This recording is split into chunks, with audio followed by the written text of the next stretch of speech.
Bismillahirrahmanirrahim. Assalamualaikum warahmatullahi wabarakatuh. Sebelumnya saya akan memperkenalkan ulang diri kembali. Jadi nama saya Hasyuni Kartika Muin dari Ekonomi Syariah kelas 2A di Fakultas Ekonomi Bisnis Islam Institut Agama Islam Negeri Palopo. Jadi video ini dibuat yaitu mengenai tentang keseimbangan pasar. Nah, saya akan menjelaskan seperti ini, yaitu seperti layaknya podcast. Kemudian akan menampilkan beberapa poin penting melalui slide di video ini. Nah, sebelumnya saya mohon maaf karena kalau jika menjelaskan itu kurang jelas. Baik, langsung saja. Jadi mengenai keseimbangan pasar ini terdapat 5 judul. Nah, judul-judul apa sajakah itu? Oke. Nah, judul pertama mengenai tentang harga dan equilibrium atau keseimbangan. Dan yang judul kedua atau bagian B mengenai tentang perubahan keseimbangan. Bagian C, kita akan membahas mengenai tentang perubahan penawaran dan permintaan secara bersama-sama. Kemudian, bagian D mengenai tentang kombinasi harga dan kuantitas keseimbangan pasar sebagai akibat pergeseran penawaran dan permintaan. Nah, judul terakhir atau bagian E yaitu mengenai tentang ketidakseimbangan sementara. Baik, langsung saja kita ke pembahasan pertama atau judul pertama di keseimbangan pasar, yaitu mengenai tentang harga dan equilibrium atau keseimbangan. Nah, seperti telah dijelaskan, harga terjadi di pasar saat permintaan sama dengan penawaran. Dengan pemahaman seperti itu, produksi dan pertukaran akan terjadi apabila pada tingkat harga tertentu kuantitas permintaan sama dengan kuantitas penawaran. Nah, sehingga tingkat harga tertentu tersebut dikenal sebagai harga keseimbangan. Nah, akhirnya seperti yang di slide mengatakan bahwa tingkat harga tertentu dikenal sebagai harga keseimbangan, sedangkan kuantitas permintaan dan kuantitas penawaran yang sesuai dengan harga disebut kuantitas keseimbangan. Seperti itu.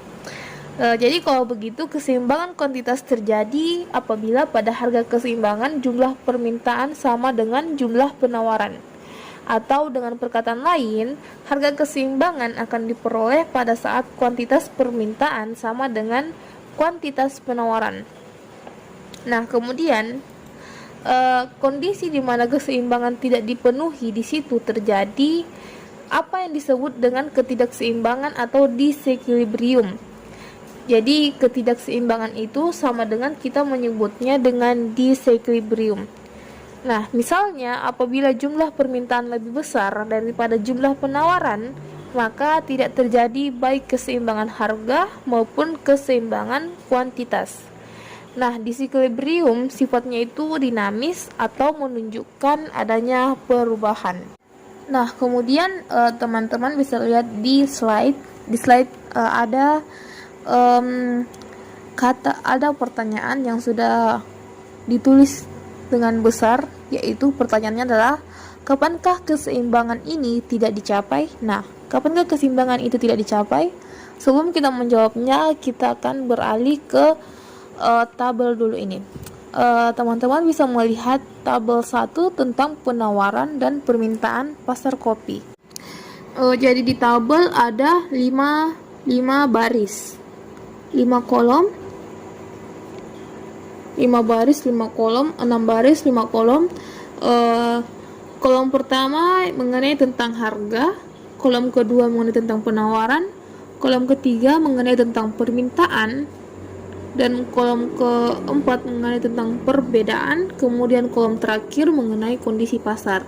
Nah, isi dari baris-barisnya teman-teman bisa memperhatikan baik-baik, lalu saya akan menjelaskannya. Jadi pada tingkat harga per Rp5.000 kuantitas penawaran 8.000 kg, sedangkan kuantitas permintaan 1.000 kg. Dengan demikian pada tingkat harga per Rp5.000 di pasar terjadi kelebihan penawaran di atas permintaan surplus sebesar 7.000 kg. Hal yang sama terjadi ketika tingkat harga per 4.000 ini di pasar terjadi ketidakseimbangan kuantitas dan harga. Kemudian, pada tingkat harga per 1.000, kuantitas penawaran 1.000 kg, sedangkan kuantitas permintaan 12.000 kg. Dengan demikian, pada tingkat harga per 1.000 di pasar terjadi kekurangan barang sebesar 11 kg. Di pasar juga terjadi ketidakseimbangan kuantitas dan harga. Kemudian pada tingkat harga per 3.000, kuantitas penawarannya yaitu 5.000 kg dan kuantitas permintaan juga 5 kg. Maka di pasar terjadi keseimbangan kuantitas dan keseimbangan harga.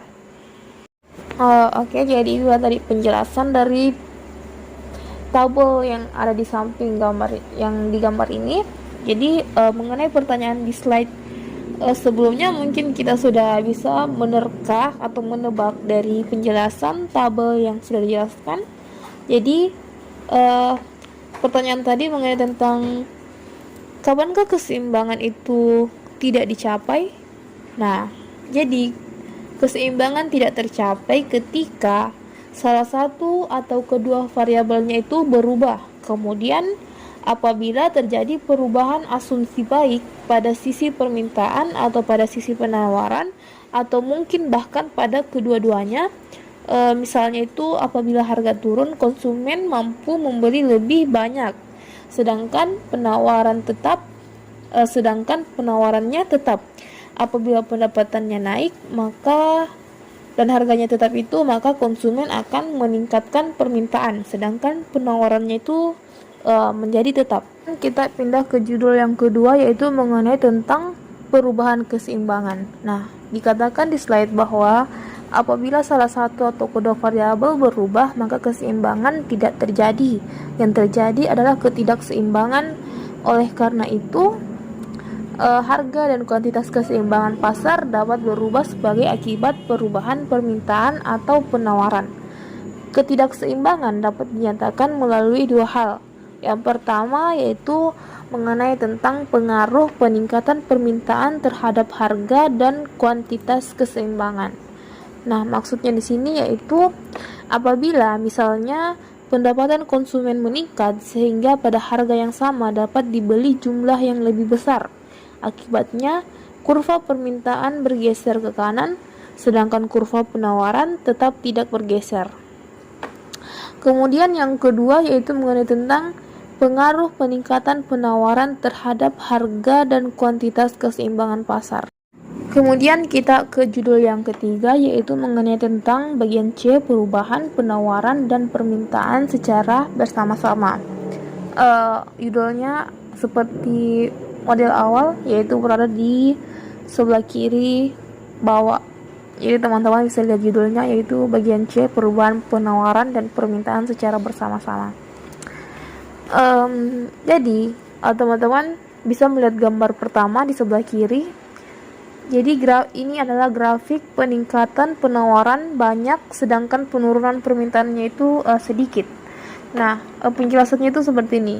Yang pertama, dampak perubahan penawaran dan permintaan terhadap harga keseimbangan jelas terlihat, di mana karena kurva penawarannya yaitu bergeser ke kanan, maka harga akan turun. Kemudian kurva permintaan bergeser ke kiri, maka harga akan turun juga.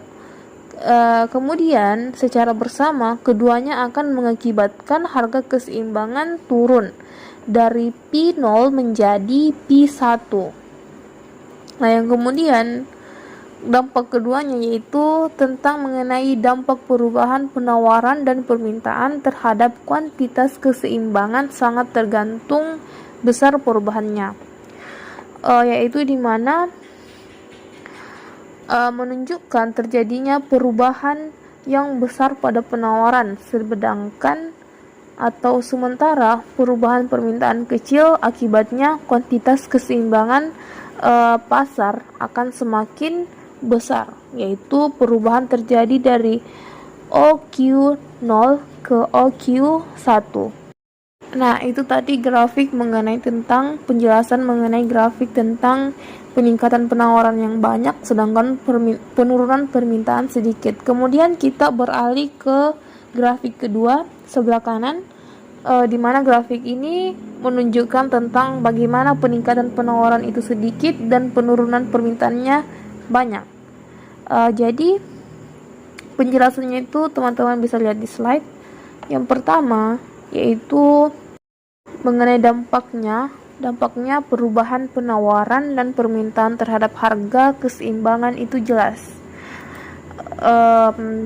Karena penawaran bergeser ke kanan, harga juga akan turun. Kemudian karena permintaan bergeser ke kiri, harga juga akan turun.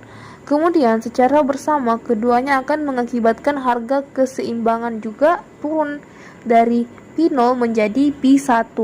Kemudian dampak keduanya, dampak perubahan penawaran dan permintaan terhadap kuantitas keseimbangan sangat tergantung besaran perubahannya.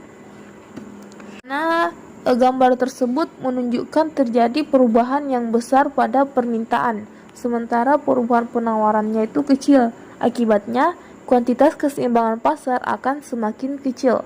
Perubahan kuantitas keseimbangan terjadi dari OQ0 ke OQ1. Ya, kemudian kita lanjut ke judul keempat atau bagian D, yaitu mengenai tentang kombinasi harga dan kuantitas keseimbangan pasar sebagai akibat pergeseran penawaran dan permintaan. Jadi teman-teman bisa melihat tabel sebelah kiri saya dulu. Oke, kemudian saya akan membacakan kalimat di sebelahnya. Dengan memperhatikan perubahan yang terjadi pada permintaan dan penawaran yang mengakibatkan perubahan pada harga keseimbangan dan kuantitas keseimbangan, dapat diketahui bahwa terdapat 8 kombinasi kemungkinan perubahan permintaan dan atau penawaran yang mengakibatkan perubahan terhadap harga dan kuantitas keseimbangan. Teman-teman bisa kembali melihat ke tabel. Jadi di sini ada 8 baris. Kemudian ada 4 kolom, 2 kolom tentang kolom pertama yaitu perubahan, kolom kedua yaitu keseimbangan, di mana perubahan ini dibagi 2 kolom lagi mengenai tentang permintaan dan penawaran, dan keseimbangan ini dibagi 2 kolom lagi yaitu mengenai tentang kuantitas dan harga. Nah, di sini kita bisa melihat di mana ketika perubahan ini ketika permintaannya meningkat dan penawaran yang tidak berubah, maka keseimbangan kuantitasnya itu bertambah dan keseimbangan harganya itu naik.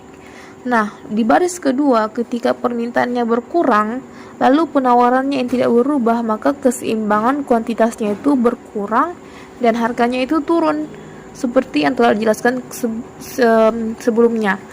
Kemudian yang ketiga yaitu di mana perubahannya ini tidak berubah, permintaannya itu tidak berubah, kemudian penawarannya yang meningkat, maka keseimbangan kuantitasnya itu bertambah dan harganya itu menjadi turun. Teman-teman bisa melihat ke 4, 5, 6, 7, 8 itu, di mana kita harus memperhatikan perubahan yang terjadi pada permintaan dan penawaran yang bisa mengakibatkan perubahan pada harga keseimbangan itu sendiri. Jadi perubahan ini di mana berisi tentang permintaan penawaran, di situ kita harus memperhatikannya. Ketika terjadi perubahan di kedua kolom ini, maka tentu keseimbangan antara kuantitas dan harga ini juga akan melakukan perubahan. Jadi disinilah harga keseimbangan dan kuantitas keseimbangan itu akan berubah. Jadi seperti yang dikatakan di penjelasan sebelahnya itu bahwa dia memiliki 8 kombinasi. Nah, 8 kombinasi itu seperti yang ada di tabel. Di tabel ini ada 8 baris. Nah, maksudnya dari 8 kombinasi yaitu 8 baris ini ada di mana permintaannya ada meningkat, berkurang, tidak berubah, meningkat, berkurang. dan penawarannya itu juga tidak berubah, lalu meningkat, lalu dia berkurang. Jadi kalau dibuat grafik itu dia naik turun ya. Oke, next. Jadi kita masuk ke bagian judul terakhir, yaitu mengenai tentang ketidakseimbangan sementara. Teman-teman bisa lihat judulnya di sebelah kanan bagian bawah. Oke, jadi teman-teman bisa melihat kalimat di sebelah garis bold. Dikatakan bahwa penetapan harga pertama kali dapat dilakukan oleh penjual berdasarkan perkiraan bahwa pada tingkat harga tersebut kurva permintaan dan penawaran saling berpotongan. Kemudian, perkiraan ini juga memperhatikan adanya pesaing produk sejenis. Perusahaan juga mengetahui bahwa jumlah yang dapat diproduksi, dengan demikian jumlah yang dapat ditawarkan dikurang jumlah penawaran. Juga dipengaruhi oleh biaya untuk pembayaran input dan tenaga kerja yang dipergunakan. Nah, kemudian perhatikan grafik yang ada di sebelah kanan atas, di mana gambar di samping itu merupakan penjelasan bahwa penjual dapat saja salah atau keliru dalam menebak kurva permintaan konsumen. Mengapa? Karena grafiknya yaitu pertama di mana penjual memperkirakan permintaan pada bagian D perkiraan. Yang kedua yaitu untuk itu dengan mengetahui kurva penawarannya, penjual menetapkan harga sebesar P1. Kemudian yang terjadi kurva permintaan real lebih besar dibandingkan dengan permintaan kurva permintaan, di mana D real lebih besar dari D perkiraan. Kemudian poin keempat yaitu terjadi pada tingkat harga P1 terjadi kekurangan barang sebesar AB. Jadi teman-teman perhatikan grafiknya ya. Kemudian poin selanjutnya yaitu penjual kehilangan penerimaan potensial yang seharusnya dapat diterima seandainya harga lebih besar dari P1. Kemudian poin terakhir yaitu di mana penjual juga kehilangan keuntungan potensial. Nah, kemudian ada pertanyaan lagi mengenai bagaimana pasar dapat menyelesaikan ketidakseimbangan di pasar. Nah, ketidakseimbangan di atas maksudnya itu penjelasan yang tadi merupakan ketidakseimbangan sementara. Kekuatan pasar yaitu kekuatan penawaran dan permintaan akan mendorong terjadinya keseimbangan di pasar. Nah, dari contoh grafik tadi, tingkat harga P1 merupakan petunjuk untuk melakukan penyesuaian. Dalam hal ini, motivasi pribadi penjual akan mendorong untuk melakukan penyesuaian harga dengan menaikkan harga. Selain itu, pengusaha juga akan menambah penawarannya yang dengan sendirinya akan menambah penggunaan input. Maka secara keseluruhan naiknya harga dan bertambahnya penawaran akan mendorong terjadinya keseimbangan. Nah, karena di sini dari tadi mengenai harga, maka apa itu pengaturan harga? Kita harus mengatur harga itu. Jadi apa itu pengaturan harga? Nah, pengaturan harga merupakan campur tangan pemerintah untuk memaksa terjadinya harga tertentu. Nah, di mana ada dua jenis pengaturan harga. Yang pertama yaitu harga tertinggi atau selling price, di mana ditetapkan biasanya untuk barang kebutuhan pokok, misalnya minyak, beras, gula, dan sebagainya. Kemudian harga terendah atau floor price, di mana ditetapkan untuk upah yang merupakan sumber utama pendapatan sebagian besar di masyarakat. Baiklah, itulah tadi penjelasan dari materi tentang keseimbangan pasar. Jika ada kesalahan dan ketidakjelasan di materi ini, saya memohon maaf yang sebesar-besarnya. Jadi kurang dan lebihnya mohon dimaafkan. Saya akhiri dengan ucapan wassalamualaikum warahmatullahi wabarakatuh.